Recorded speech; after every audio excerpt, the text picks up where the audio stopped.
kabar berita tentang jaran sibelo atau kuda sibelo yang diriwayatkan kisah nyata oleh Ayah Sadam, tepatnya di Desa Pener, Kecamatan Pangka, Kabupaten Tegal.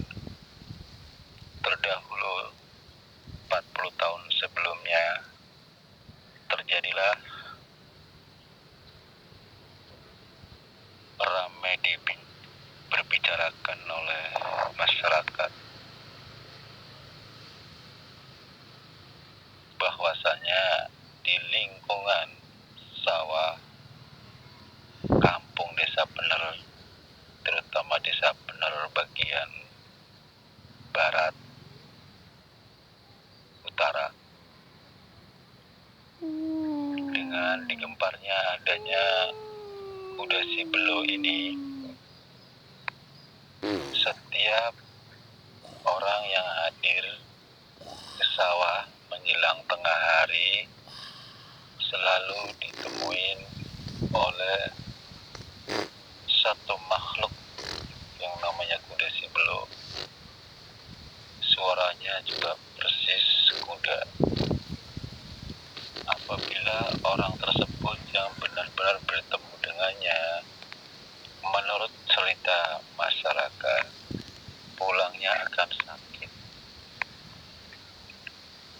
Akan tetapi, apabila emang kebetulan nasibnya lagi kurang baik, dia sakit, langsung meninggal.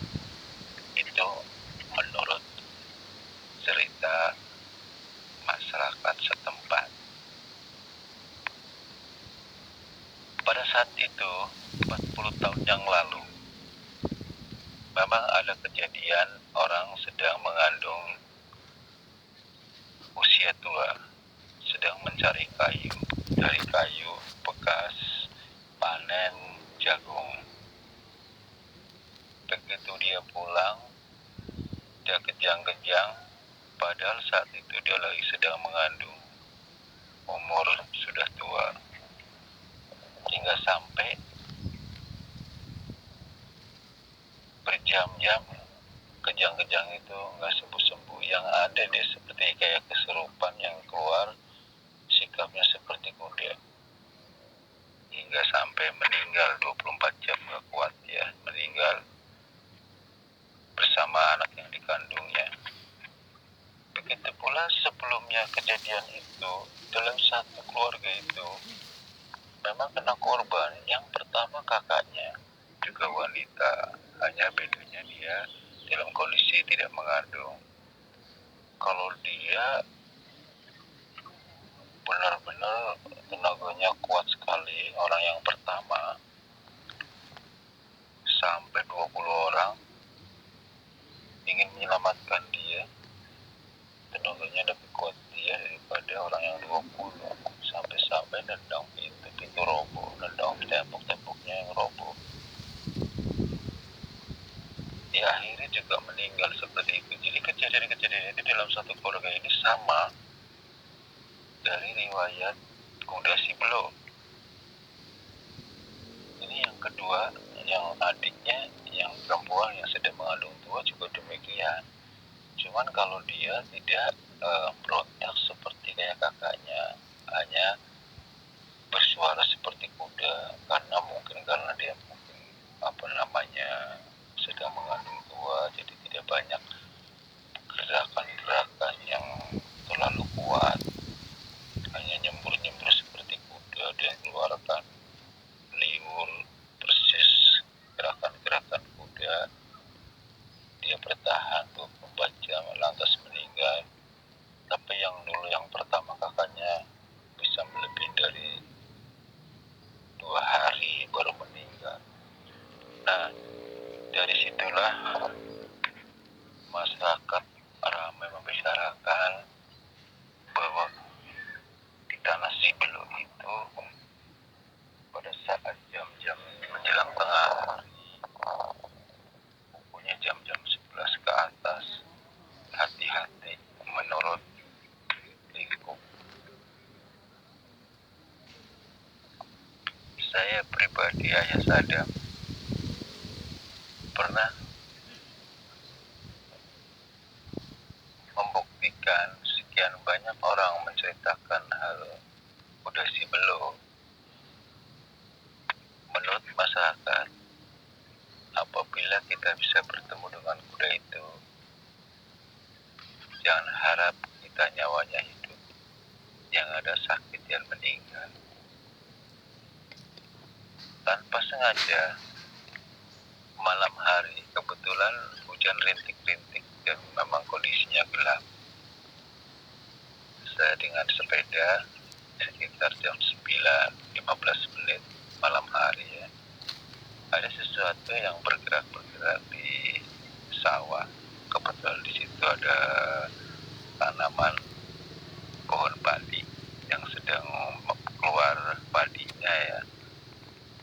Saya penasaran, saya balik lagi. Tadi saya lewati ada suara kuda, tapi gerakannya gerakan kayak kebo.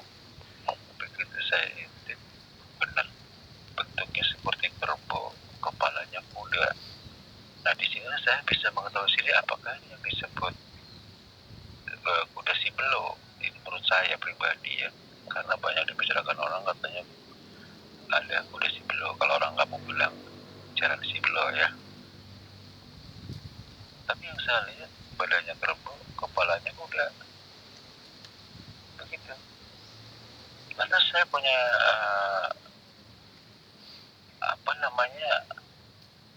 ya saya penasarannya. Pagi-pagi saya habis subuh langsung datang ke tempat itu.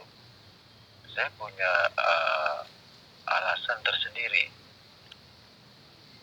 Saya punya alasan tersendiri kenapa. Apabila memang benar itu yang dikatakan kuda si Belo, berarti bekas kuda si Belo yang semalam padinya tidak tampak rusak, seakan tidak ada sesuatu yang ada tidur di situ. Begitu saya datang ke tempat tersebut yang semalaman saya lihat, yang berbentuk kerbau kepala kuda tadi, logikanya kan, nah yang namanya binatang besar begitu tiduran di padi, otomatis padinya pada rusak ya. Ini kagak, masih benar semua, seolah-olah tidak ada binatang yang tiduran di situ. Jadi analisa saya betul sekali bahwa itu yang dikatakan kuda si Belo. Jadi kalau kita tarik kembali tentang riwayat kisah nyata kuda si Belo, yang namanya hal-hal gaib, biar nyender di tembok, biar dia nginjak sesuatu, dia akan nembus, tidak akan pernah rusak yang diinjak ataupun yang dilewati. Karena yang namanya hal-hal makhluk gaib, dia tembus pandang, mau pintu kayak, mau pohon kayak, mau tembok kayak, dia berjalan aja nembus. Nggak seperti kayak manusia. Kalau manusia mancur gitu ya. Jadi perbedaannya seperti itu, kayak seperti kita kembali masalah kuda si Belo. Oh tiduran di pohon padinya nggak rusak, ya berarti itu kuda si Belo yang kita bicarakan tadi, yang namanya kuda si Belo jadi-jadian itu ya. Kalau kita berpikir kembali, memang itu perilaku jin yang memang dia punya peranan penting, yang namanya kuda si Belo tadi. Badannya kerbau, kepalanya kuda. Seperti itulah kira-kira.